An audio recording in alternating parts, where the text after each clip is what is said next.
Mesdames et messieurs, j'espère que gis ngeen li nga xam ne moo fi xew lépp ni leen koy waxee woon jugee à Saint-Louis ñëw fii nga xam ne moom mooy Dakar fekk ci étudiants yi nga xam ne ñoom ñoo nekk ci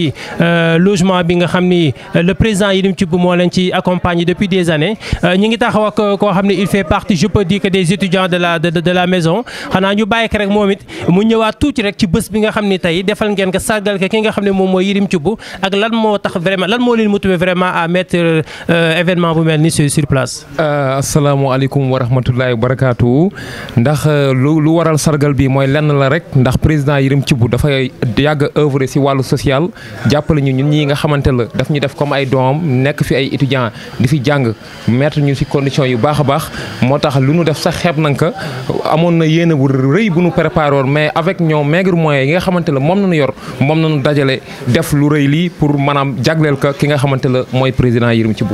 ñu xam tuuti ci tey ci tënk sargal bi yan kàddu la fi Yerim Thioub dénk étudiants yi loo xam ne étudiants yi mën na ci sukkandiku ba waajur yi nga xam ne tey ñoo leen di seetaan à travers la télévision Events TV nekk fa Saint-Louis seen xel mën a dal ci mbir mi. waaw président Yerim Thioub daf ñu dénk leen nañu daf ni lépp daal nañuy centre aidé wu nañuy jàppalante suñu biir te ñu xam ne lu metti yàggul lu ñu fi indi mooy jàng jëriñu bay jëriñaate loolu la ñu dénk itam te rax ci dolli itam waxaale na carrément ni moom dañ ko jàppale woon nee na ñu nit fokk mu teg ñu ci conditions yu baax nanu jàppalante daal suñu biir devise boobu daal la fi bàyyi te devise boobu jàpp nañ ko incha allah dinañ jëfee devise boobu moo wax. kon ban kàddu ngay jeexalee lan aussi également ngay dénk sa mbokk étudiants yi nga xam ne ñoo fi nekk. waaw di leen dénk rek de ni leen nanu gën a góorgóorlu nanu gën a takk tuba yi bu baax a baax fas jom bu baax a baax te ñu xam bu baax li leen fi indi mooy jàng jëriñu itam dañu xam ni lu metti daal yàggul jàng yàggul incha allah si kàttanu yàlla bu nu tënkoo ci li nga xamante la moom nañu président Yerim Thioub dénk fii ci kër gi incha allah bu soobee yàlla lu ñu fi indi suñu borom dina ko sottil ba ñu am ci incha allah ndam bu rëy rëy. jërëjëf kilifa yi xanaa nga fàttaliku présentation bi. waaw maa ngi tudd Mame Biram Sow waaw ñu gën ma xamee si sëñ Biram branchement moom la may gaar di dàkkantale ñëpp ma xam si loolu. waaw di wax rek ni maa ngi gërëm yéen groupe GFC bu baax a baax waaw di ñaan seen télévision bi yàlla na sut télévision yëpp te incha allah dogu naa ko te dina am. incha allah je l'ai dit tout à l'heure puisque dañu wax télévision en ligne yamul rek à Saint-Louis am na suñuy mbokk ñoo xam ne dégguñu nasaraan wala dégg anglais est-ce que mën nga ñëwaat ci bés bi tey li nga xam ne moom ngeen fi def sargal bi ngeen sargal le président Yerim Thioub lan ngeen ci jublu ak message bu important bi nga xam ne bàyyi na fi nga tënk ko ci English rek gars yi ñi lay déglu ñu mën a xam lan la. So it's really a great honor for me so as to participate of the debate, because we did all our every endeavor to give thanks to God the merciful, and also we did all our best to help Mr. Yerim Thioub about his movement that he's doing around Senegal. Movement Action Senegal is a great squad, which help people who are in need, and also students who are in Dakar for learning and studying, and also we do all our best, to us to help each other, for the well-being of students who are in the flats. It's also my end. Last not but least, we cannot, at the end of our analysis, it may necessary to give thanks to President Yerim Thioub about all his plan that he did, for the well-being of people who live in Senegal and who don't have means to find another place for living. He give us the accessibility so as to have a flat around Dakar for a better satisfactory and necessity. And what is the message for students? The student is to do all their best, to work hard, for a well success. It's my speech, to hand my speeching. That's that. Okay. Bonjour d'abord. Je tenais tout d'abord à vous remercier, le groupe GFC, pour votre présence et votre travail remarquable qui a été fait aujourd'hui. Bon, moi je me nomme Mor Thiam Gakou, je suis secrétaire général du Mouvement Action Sénégal, section étudiant. Merci beaucoup. Alors, avant d'en venir ce que vous avez organisé aujourd'hui, c'est quoi ici le secret? Parce que nous avons constaté que c'est une famille et il y a la solidarité, la communication passe, vous vivez ensemble en harmonie. C'est quoi votre secret pour assurer les parents qui vous regardent à travers la télévision Events TV? Alors moi je dirais que le secret c'est le travail, car nous sommes une équipe, nous faisons un travail d'équipe. Mais aussi, il y a la famille aussi. Nous sommes une famille, comme vous l'avez dit tantôt. nous venons tous de la région de Saint-Louis. Et comme on le sait le plus souvent, les Saint-Louisiens, on le remarque de par leur joie de vivre, leur teranga aussi, leur teranga saint-louisien. Raison pour laquelle ici nous tous nous sommes pareils. Il n'y a pas de dirigeant, il n'y a pas de président, il n'y a pas de secrétaire général. Nous sommes une famille, c'est la même génération. Bien vrai qu'il y a des gens qui sont beaucoup plus âgés, mais aussi les petits frères aussi et les petites sœurs sont des gens très disciplinés, alors qu'ils respectent également leurs grands, qui leur demandent des conseils, qui ne font rien sans demander également leur permission. Moi, je crois aussi que le secret, c'est le travail. Et il n'y a que le travail qui paye. Nous avons constaté aujourd'hui le Sénégal, la situation est un peu chaotique avec les jeunes filles. Chaque jour, on entend des choses vraiment explosives. Et comment est-ce que vous parvenez à gérer ces filles ici pour juste rassurer encore les parents? Sur ce point, nous rendons grâce à Dieu, car franchement, les filles qui sont là ne nous posent pas de difficultés. Ici, il y a un règlement intérieur qui est mis en rigueur aussi, qui interdit toute personne de sortir au-delà de 23 heures, sauf motif d'étude. Alors je crois que le bon Dieu nous a accompagnés là-dessus, avec le travail du bureau aussi, franchement, et aussi la compréhension aussi de nos jeunes filles, et qui savent que vraiment, nous représentons leurs parents ici à Dakar. Tout ce qu'elles font, ils nous demandent des conseils, ils nous demandent des permissions. Et moi, je crois que c'est la raison pour laquelle nous n'avons pas assez de difficultés concernant les jeunes filles, franchement. Le président Yerim Thioub, une personne exceptionnelle, une personne respectée, respectueuse et respectable. Qu'est-ce qu'il a fait de particulier pour les étudiants saint-louisiens ici à Dakar? Alors moi, je l'ai dit tantôt lors de mon discours, à l'entame de la cérémonie. Moi, je crois que je n'ai jamais vu, je l'ai dit tantôt, une personne comme lui, qui occupait des responsabilités au sein de l'État et qui ne l'occupe plus, et qui continue à faire plus que ce qu'il faisait avant. Donc moi, je crois qu'il est une référence pour nous. Il est un exemple il est un exemple pour les Saint-Louisiens aussi. Et comme le disait le président, c'est un homme dont Saint-Louis a besoin, et le Sénégal en particulier. Donc nous lui souhaitons vraiment une longue vie, une santé de fer et beaucoup de moyens aussi pour l'ambition qu'il a, je ne dirais même pas pour Saint-Louis, mais pour le Sénégal, pour qu'il puisse le réaliser. Alors pour terminer, quel est le message que vous souhaiterez partager avec l'ensemble des étudiants de ressortissants de Saint-Louis qui sont ici à Dakar, pour ne pas dire Maison Saint-Louis? Alors oui, bon, le MAS représente toute la région de Saint-Louis. Il n'y a pas de distinction de race ni de religion. Alors, moi j'ai la confiance en vous. Ce sont des jeunes battants, ils se battent chaque jour et nous vraiment nous avons confiance en vous. Ce sont des batteurs, ils se sont beaucoup battus, ils travaillent jour et nuit et franchement pour honorer le MAS mais également pour honorer Saint-Louis. Moi je crois que nous avons un seul objectif en commun, c'est la réussite. Et pour réussir, il faut travailler, comme le disait le président Wade, beaucoup travaillent, toujours travailler, encore travailler et ils sont sur la bonne voie et Inch'Allah Rabbi, Dieu va les accompagner, Inch'Allah ils vont réussir. Salam alaikum sëñ bi, maa ngi tudd Fatou Sankere Dieye, je suis étudiante en L2 en anglais, maa ngi fac lettres. Merci. Voilà Fatou, tey dañoo gis ni yéen xale yu jigéen ñi suba ba léegi toogu leen ngeen organiser cérémonie bu mag di sargal ki nga xam ne moom mooy président Yerim Thioub. Est-ce que tey à travers Events TV, la télévision des grands événements, say parents yi nga xam ne ñoo ngi lay seetaan à Saint-Louis, lan nga leen mën a wax lu concret pour dalal seen xel ñu xam seen doom yi nekk à Dakar kat vraiment ku nekk fii avec la famille vraiment seen xel war na mën a dal? waaw pour loolu moom dinaa si sawar parce que président Thioub comme moom lañ doon sargal moom lañ jagleele bis bi yaakaar naa ni ñu bëri xam nañ ko Saint-Louis moom ñëpp ko xam xanaa dañuy wax rek à travers Sénégal ak le monde parce que nit ku baax la mën nañu wax si moom lu nga xamante ni buñ fi doon wax tey ji duñ fi jóge parce que jël étudiant nga logé ko am fu mu tëdd fu muy noppalikoo loolu yaakaar naa geste bu rafet la parce que moom tamit dafa am fu mu jaar gis étudiant li muy dund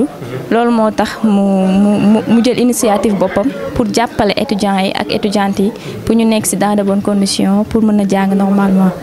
ku wax jàngi Dakar wax conditions yi difficile mais aussi fu wax dajale xale yu jigéen wax problème wax kërel mais tey bu ñu ñëwee dañu gis fii xale yëpp da ngeen ànd nekk benn est-ce que mën nañu xam nan ngeen parvenir à instaurer ce climat de confiance boo xam ne dana permettre ku leen gis xam ne vous êtes des membres de famille. waaw dëgg la loolu moom tamit buñ ko doon wax tamit mooy social rek la ñuy doxalee parce que fii da ngay ñëw premièrement doo mën a adhérer mais soo ñëwee dañ lay intégrer ci groupe bi defar la comment dirais-je benn entretien lépp dañ la koy expliquer normalement comment ça déroule ici tamit dañuy jàppalante parce que fii nit matul tey mën nga juum suba sa morom bu ko defee ku nekk soo juumee rek dañ lay corriger pour su ëllëgee nga bañ ko mën a def loolu moo waral tamit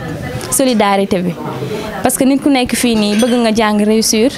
ëllëg nga am loo nettali tamit soo ñibbee say parents nga wax leen fi nga jaar affaire yooyu noonu mais fii moom macha allah. si je comprends bien ça veut dire que fii bu ngeen fi nekkee vous êtes en sécurité te dina leen permettre également ngeen am stabilité seen côté jàng. bu baax a baax. alors tey lan ngay dénk sa mbokk xarit yu jigéen yi nga xam ne tey ñi ngi fii di dund fii ak yéen lan mooy message boo xam ne boo amul la nga leen di dénk. waaw fii moom pour su ma amoon message bi mooy jàllale que ni ñuy gën a yokk góorgóorlu gën a xam suñu bopp parce que te xam ni fii jàng moo ñu fi indi suñu objectif lenn la muy réussir ku nekk fii nii ñaan nga yàlla nekk quelqu'un bi nga xamante ni wala quelqu'un dina la séntu fu sori nga àgg foofu noonu ba sa souhait yëpp nga matale ko ci kàttanu yàlla incha allah. merci beaucoup. Asalaamaaleykum, je m'appelle Awa Ndiaye, je suis ancienne résidente des locaux de MAS, Mouvement Action Sénégal. Les étudiants ont essayé aujourd'hui d'organiser une cérémonie pour sargal ki nga xam ne moom mooy Yerim Thioub et nous voilà ñu gis la aussi nga def acte de présence est-ce que mën nañu xam lan moo waral carrément vraiment sa présence ci bésu tey bi. Comme ni nga ko waxee rek comme que étudiants yi ñoo ko organiser yoon la pour ñu organiser journée bu mel nii lu mu ndaw pour delloo njukkal ki nga xamante ni moo tax ñu nekk Dakar ci jàmm ak salaam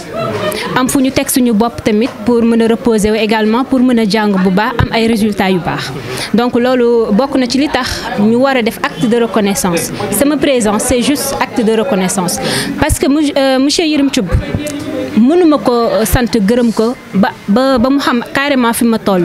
parce que fi mu ñu fekk dafa metti woon te fi mu ñu jëlee tamit ba teg ñu fa aussi dafa sedd suñu xol donc mënuma lu dul fayee ko sama présence. Mais qu'est-ce qu'il a fait concrètement pour les étudiants? Pour les étudiants damay wax que ni MAS bi muy commencé ak Bilal Fall ci laa fa nekkoon ñu nekk maison Fass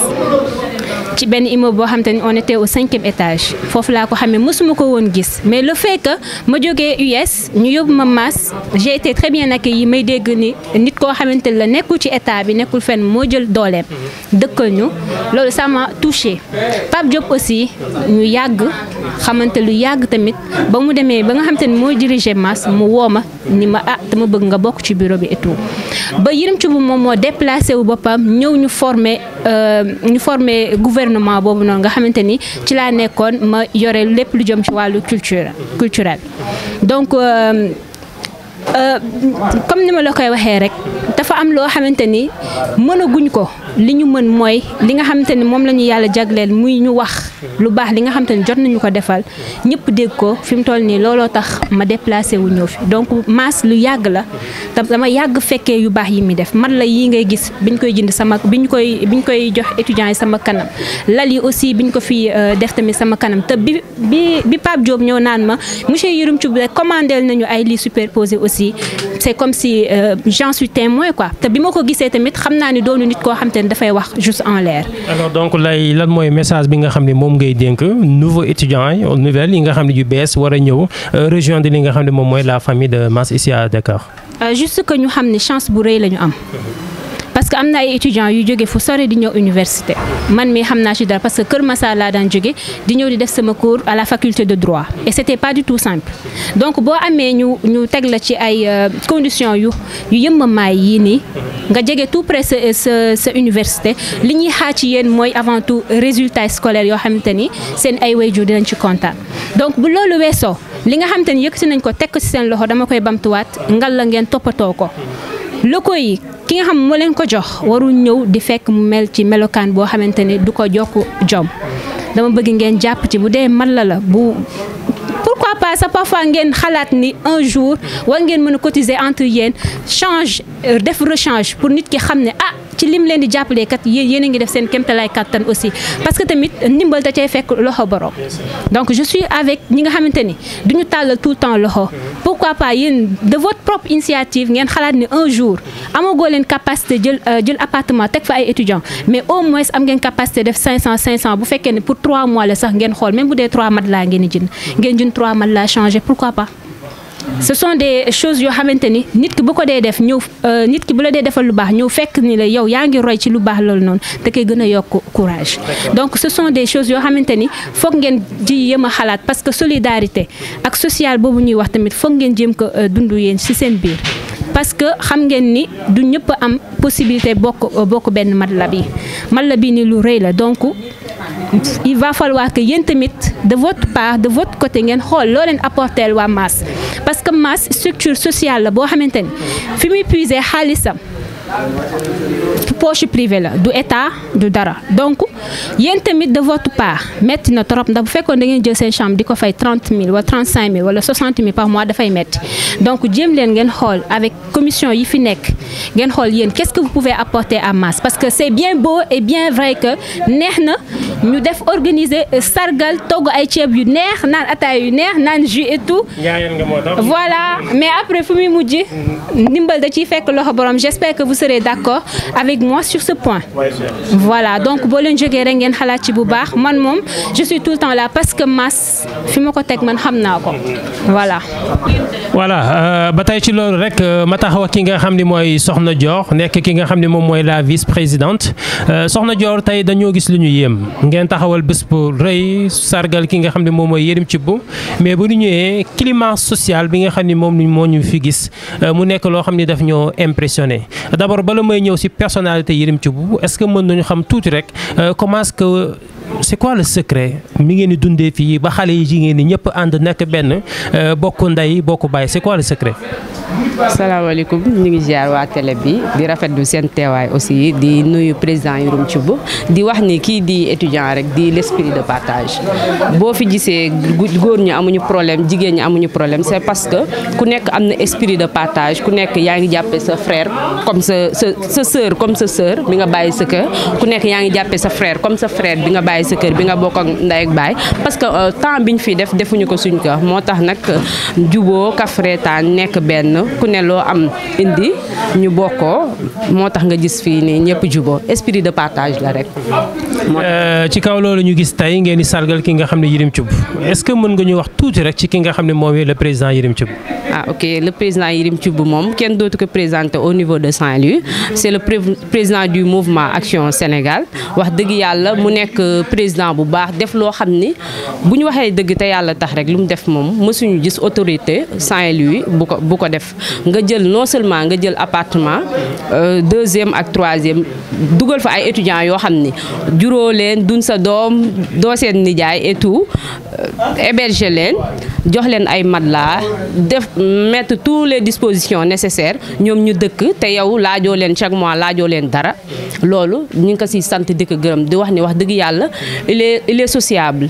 c'est une personne boo xam ni ku sociable. alors le pourquoi vous avez organisé ce sargal bi parce que lim ñu defal ñun mënuñu ko fay loolu moo tax ñu def sargal bi juste pour wan ka ni ko wax dëgg yàlla ñu ngi lay sant di la gërëm li ñu defal tamit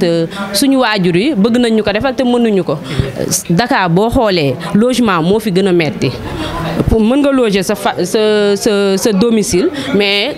boo xasee ba génn sa kër rek problème logement mooy sa problème Dakar au niveau de Dakar problème logement mooy sa problème moom bu jëlee logement am loger ñu ñun defuñu lu dul sargal ko te donte mënuñu ko fay lim ñu defal ñu remercier ko rek loolu rek lañ ko mënal quoi. ñu lay bàyyi nga jeexal lan ngay dénk tey sa parents yi nga xam ni waajur yi nga xam ni ñoom ñoo nekk Ndar tey di la seetaan te xam ni seen ay doom ñi ngi fii di dund ak yéen ci appartement bi lan nga leen di dénk. en fait di wax waajur yi rek ñu dalal seen xel bu baax xam ni seen doom yi fii ñu dëkk wax dëgg yàlla ñu ngi en sécurité que ça soit muy góor ñi mu jigéen ñi ku ci nekk da ngay dem jàngi wàcc ñibbisi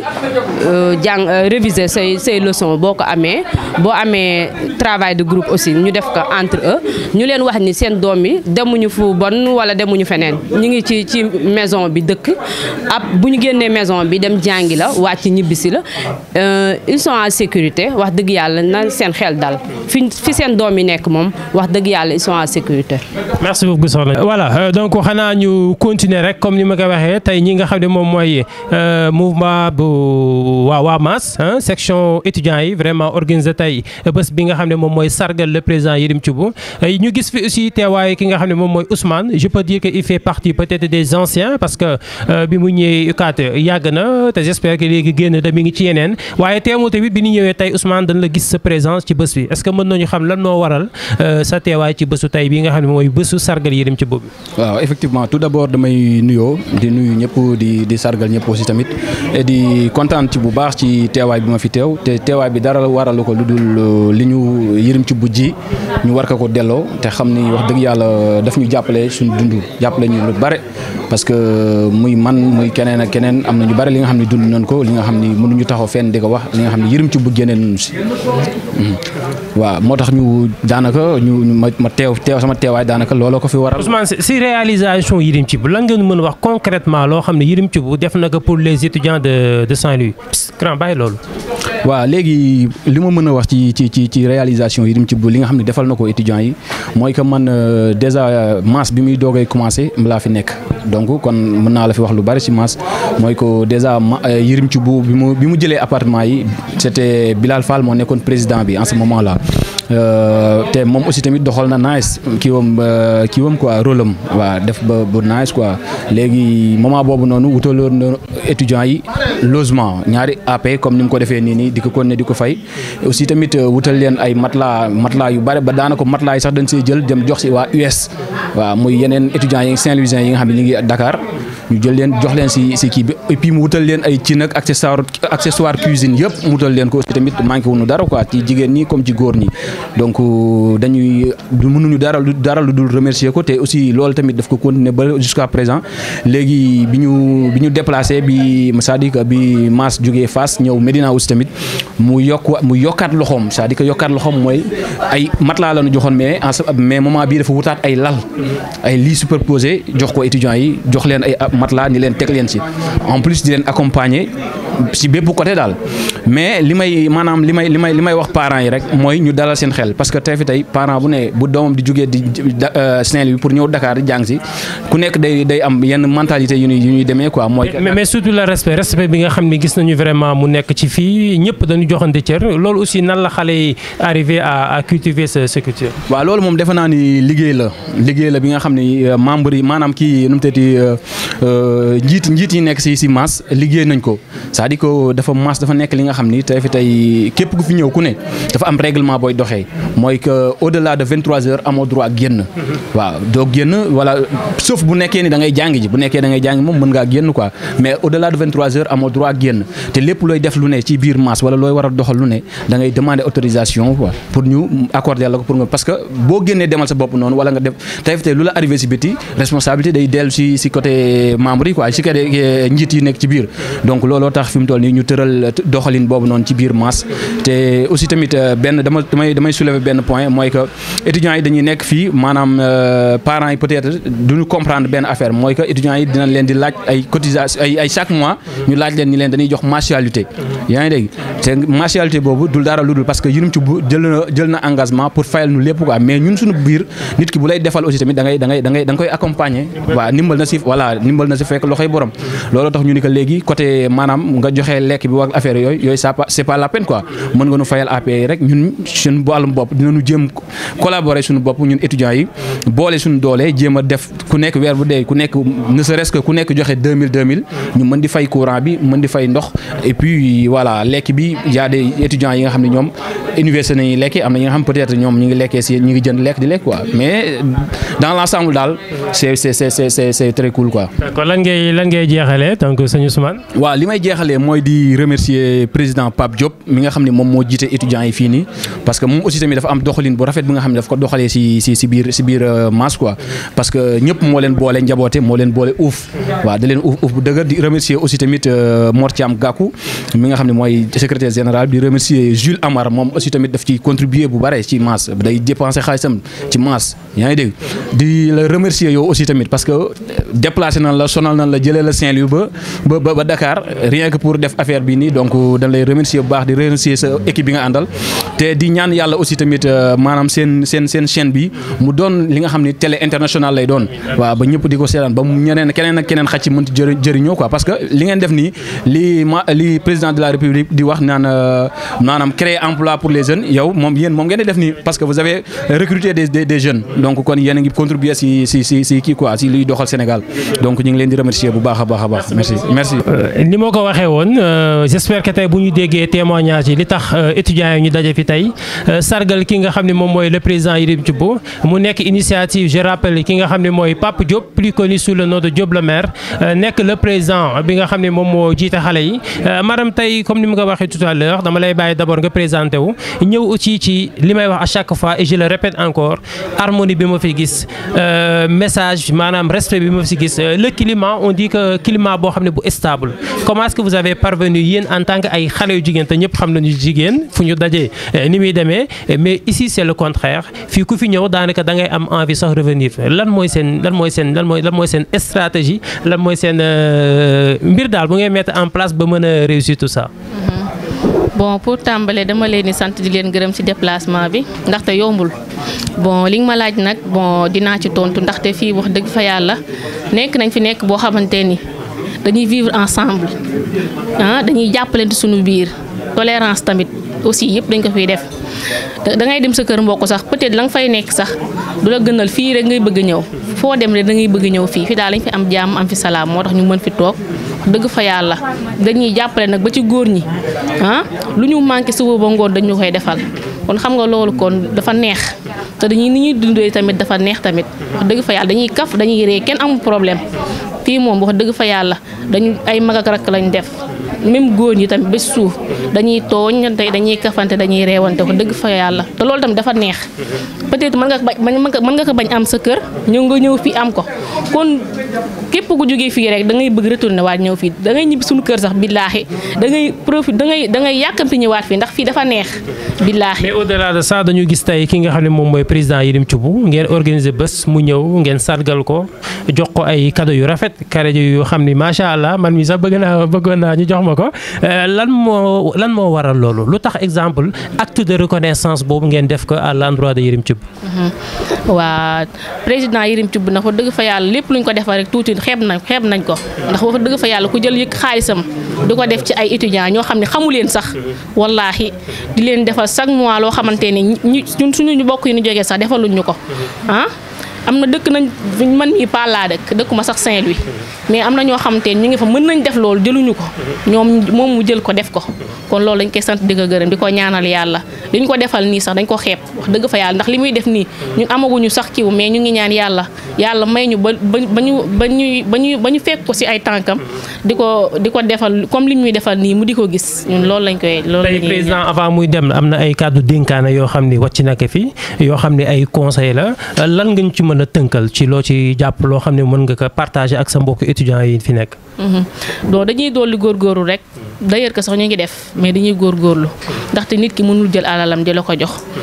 lépp bu koy def rek dafay gis pour yokkute lay wut te incha allah dinañ gën a góorgóorlu daal ba li mu bëgg incha allah ñu def ko. Tout le monde parle de Pape Diop, l'initiateur, le président, il a réussi, machallah. Pourquoi, à l'unanimité, nous pouvons reconnaître que Pape Diop, vraiment, il mérite sa place. Nan moy sen relation avec Pape Diop, il est le président aujourd'hui. Nan la oufé xalé yi, nan lay accompagner xalé, lan ngeen gis ci mom en tant que personnalité. Wa Pape Diop mom dañ koy sant diko gërëm ndax dafa ñu jël jappé ñu comme rak ñu bokkal ndey ak baay. Wax dëgg fa yàlla bëggul lu ñu metti bëggul loo xamante ni wax dëgg fa yàlla bëgguñu sax ñuy wax ay xawaconte ci jigéen ñi nii wax dëgg fa yàlla bu gisee ñaan ñuy wax sax da leen woo ba mu ñëw ni leen lii kat bu leen ko defati dañuy yedd di ñu conseiller xam nga loolu tamit dafa rafet xam nga su ko neexoon mu ni ñii kat sama yoon nekkul si ñoom mais wax dëgg fa yàlla bëggul lenn lu ñu metti lu ñu bëgg soo ba ngoon daf ñu koy defal wax dëgg fa yàlla am na jàmm am na salaam tamit respecté na ñëpp waaw. lan ngay jeexalee nga waxaale ma aussi plat préféré bu waa étudiants yi fii wala bu étudiants yi ici ils mangent tout. ah fii moom amuñu lu ñuy bañ moom wax dëgg fa yàlla waaw fii moom loo ñu tegal moom dañ koy rek. je crois que donc daanaka bés bi liñ ci xam ne lañ ci waroon def lépp daanaka jeex na ñu ngi taxaw ak ki nga xam ne moom mooy Pape Diop j'espère que nekkatul koo xam ne daañu ko présenter à Saint-Louis parce que ñëw na si suñu ay émission invité nañ ko ci waxtaana li nga xam ne moom mooy muus waxtaan yu bëri yoo xam ne vraiment dafa concerné li nga xam ne moom mooy le développement de Saint-Louis tey jii ñu fekk fii en tant que président ñu gis la nga njaboote xale yi bala ñuy ñëw ci bés bi rek est-ce que mën nañu xam nan ngeen ni dundee fii ba fii boo fi ñëwee tu te sens en famille nan ngay ànd ak xale yi nan nga mettre en place une équipe boo xam ni même à distance xale yi dañuy continuer nekk ci sécurité nekk ci harmonie nekk ci fulla ci fayda ci am jom waaye bëgg seen ay études comment est-ce que vous avez réussi cela? Merci beaucoup monsieur Thiaw le maire Bilal di remercier équipe bu groupe Futur Compagnie bi yëpp vraiment ci liggéey bi nga xam ne yéen a ngi ko nekk ak ànd ci ak waa Mass ànd ci avec tous les acteurs de développement waaw comme ni nga ko waxee rek fii xale yi c'est des camarades donc ñu bokk tranche d'âge nekk tamit dans la même famille socio éducative catégorie socio-professionnelle di wax ni rek y a une cohésion sociale bien avant c'est Saint-Louis en miniature nous nous considérons tous comme des Saint-Louisiens ressortissants du département donc dans les différentes localités du département et que bu ñu ñëwee dañuy bokk ndey bokk baay donc lépp loo xam ne daal gis nañu day jëmale études yi kanam dañ leen ciy pousser voilà di leen pousser à la réussite di leen pousser aussi au partage à la compréhension et à la solidarité waaw donc nekkin bi moom am nañ ci yàlla jàppale nañu ci ba ñoom ñu mën di jëflante ci jëflante yu rafet. est-ce que mën nañu xam ici procédure yi nu muy demee ci xale boo xam ni da nga jógee Saint-Louis tey ñëw Dakar nga tumuranke nan ngeen koy récupérer wala ku ñëw rek ni Saint-Louis la jógee rek da ngeen koy récupérer intégré ko. waaw xam nga léegi ñun dañuy def sélection chaque année dañuy def benn sélection ci résidents yi ñi ngi jël ay critères donc c'est des critères d'abord de la localité on privilégie ceux qui sont ressortissants du département Saint-Louis Raw Fass Ndiabène Gandiol Ross Béthio voilà Pal donc noonu la ñuy jëlee d'abord puis on privilégie les nouveaux bacheliers donc 70% des nouveaux bacheliers ensuite sur 70% donc pour les anciens nous privilégions aussi ceux qui sont dans les privés pourquoi parce que ñoom du ñu am bourse d'études du ñu am bourse de formation aussi du ñu am accès au resto moo tax le privé dañ koy bàyyi xel bu baax ak ñi nga xam ne ñoom ñooy nouveaux bacheliers yi anciens yi dañ leen di bàyyi xel ndaxte am na ci anciens yoo xamante ni si seen niveau de vie wala fa nu dëkk sori na sori boo xam ne bourse bi du leen suffire pour ñu mën a jël seen logement bopp voilà donc noonu lañ koy def dañuy faral di recevoir nag le triple de la capacité d'accueil donc si je pourrais m'exprimer ainsi seul 1% seront pris en compte de l'ensemble des logements voilà donc pour une capacité de 64 arrondi à 72 au total 70 au total voilà donc ñoom mooy. tey ñu gis ngeen organiser benn journée def ko journée boo xam ne da ngeen di sargal ki nga xam ne moom mooy le président Yerim Thioub lan moo tax président nga am initiative bu mel noonu pour sargal ki nga xam ne moom mooy le président Yerim Thioub. waaw déjà c'est un modèle de développement. ku yàgg œuvrer dans le développement donc lii dama ni c'est le minimum qu'on puisse faire pour lui parce que def bëgg ko sax moom d'ailleurs te wax na ko sànq effectivement ay yoon maa ngi koy invité pour ça mais nekkul loo xam ne daf koy bëgg donc man jàpp naa ni moom te tamit étudiants yi li ñu gis mooy dafay def rek te yàlla tax donc loolu la population bi remarqué waaye lii dafa mënul ñàkk pour mu inspirer waat d'autres yi nga xamante ni si ñoom ñi ngi def lu mel nii ñoom it ñu mën ci jàpp waaw donc honneur la. mais qu'est-ce qu'il fait concrètement pour les étudiants? honneur la plaisir c'est-à-dire xam nga bu jëlee tey fii nii di ka fay à hauteur de 360 000 chaque appartement il paye 180 000 voilà te il le faisait bien avant donc 4 ans ci ginnaaw 5 ans ci ginnaaw doon na fay 425 000 ci beneen appart boo xam ñi ngi fa te boobu bii moo ko gën a yaatu macha allah moo tax donc avec marge bi ci am ak yëpp on a préféré ñëw fii nii à la Médina moo gën a jege université aussi donc c'est à quelques minutes de l'université moo tax ñu delloo ko njukkal sans compter aussi les lits superposés yi ma doon wax sànq yi nga xam ne jënd na ko à de 900 000 donc des matelas aussi yoo xam ne defoon na ko ci ay années mi continuer daal di ci def waaram bu baax looloo war a sargal. tey ban message ngay dénk étudiants yi nga xam ne yëpp tey ñu ngi fii bokk ndey bokk baay nekk fi di dund ensemble lan mooy message bi nga xam ne moom nga leen di dénk. waaw di leen encourager d'abord parce que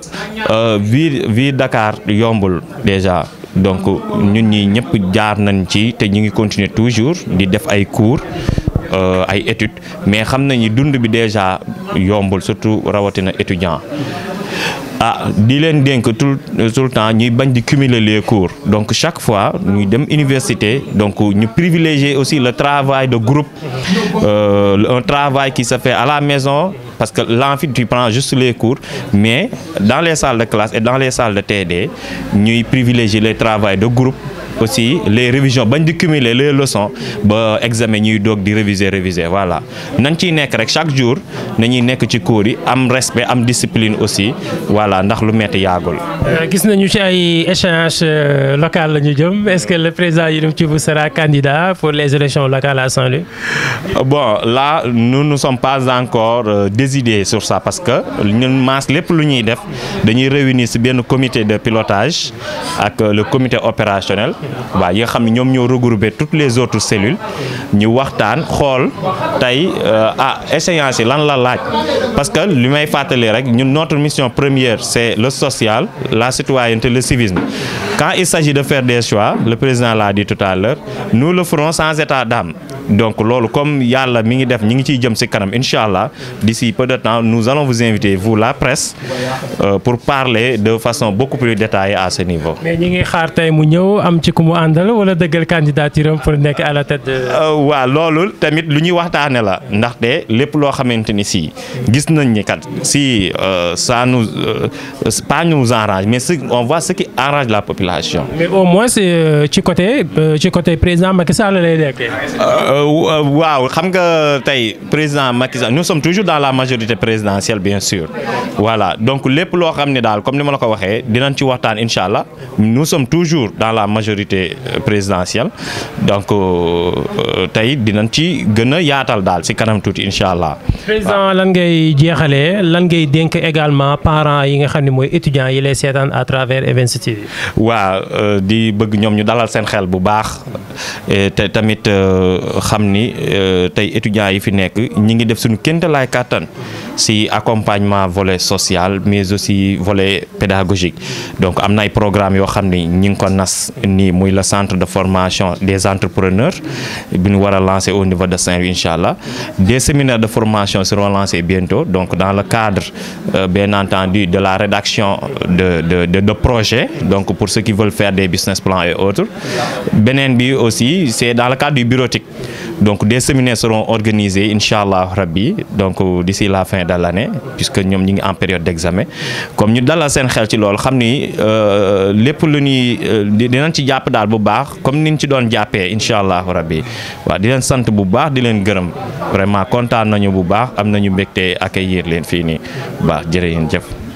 Merci beaucoup. Donc, mesdames et messieurs, chers téléspectateurs de la Events TV, lii mooy li nga xam ne moom la leen indiloon tey jóge woon feete nga xam ne moom mooy Saint-Louis ànd ak ki nga xam ne mooy Pape Diop plus connu sous le nom de Diop le maire ñëw fii nga xam ne moom mooy à Dakar fekk si bés bi nga xam ne moom mooy sargal le président Yerim Thioub mu nekk koo xam ne defam lu baax jëfam lu baax waxam lu baax ak demam lu baax à Saint-Louis ñëpp xam nañ ko yàgg na koy def xanaa da ko defati gis nañu aussi ay doomu Ndar ay doomu xale sénégalais yoo xam ni ñi ngi bàyyeekoo Ndar dans les différentes yi nga xam ne moom mooy localités yi ñëw à Dakar mu boole leen ñoom ñëpp boole leen ci benn appartement ni leen kat même bu ngeen Dakar ngeen nekk aussi savez que vous êtes toujours à Saint-Louis parce que fii boo fu duggee da ngay sentir ni yaa ngi à Saint-Louis te loolu yëpp c'est grâce ki nga xam ne moom mooy président Yérim Thioub di ko ñaanal yal na ko yàlla may gudd fan ak wér yàlla bàyyi ko fi ba muy jël ay appartement ak ay appartement comme diñ ko waxee lii mooy chers téléspectateurs li nga xam ne moom la ñu ñëwoon jël si à Dakar fas yéene ko partager ak yéen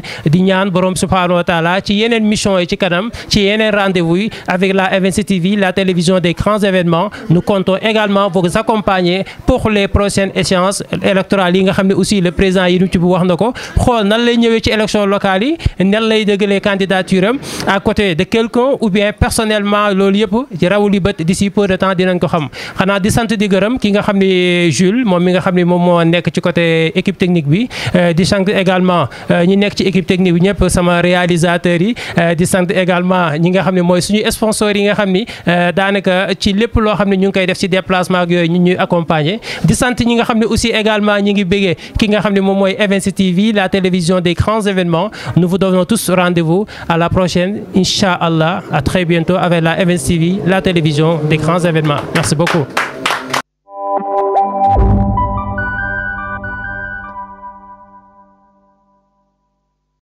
الله وبركاته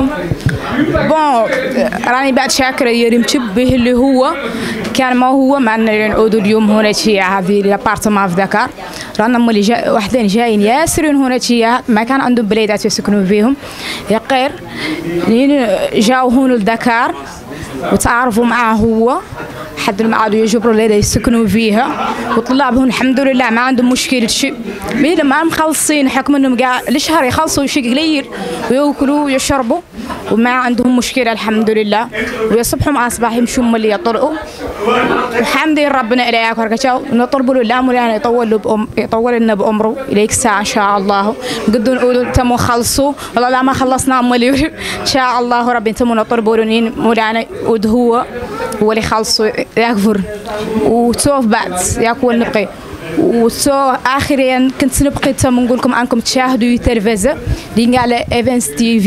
la télévision des grands événements 1 2 3 Events TV la scène des grands événements on vous remercie beaucoup Events TV la chaîne des grands événements on vous remercie merci beaucoup rang muy Events TV bu leen ragal dara seen bu mag baa ngi nii xoolal gars yi nañ abonné ñëw fii lépp di xewe sa kaw sa kanam rang muy Events TV la scène des grands événements dugg leen abonné Events TV la scène des grands événements rang muy gaaw seen bu mag baa ngi nii ñun ñëpp nañ ko daw jëli ji ay coow leer na dugg leen ci YouTube bi ak ci internet bi nga mën a cliquer di aimer di liker vidéo yi kontaan nañu good luck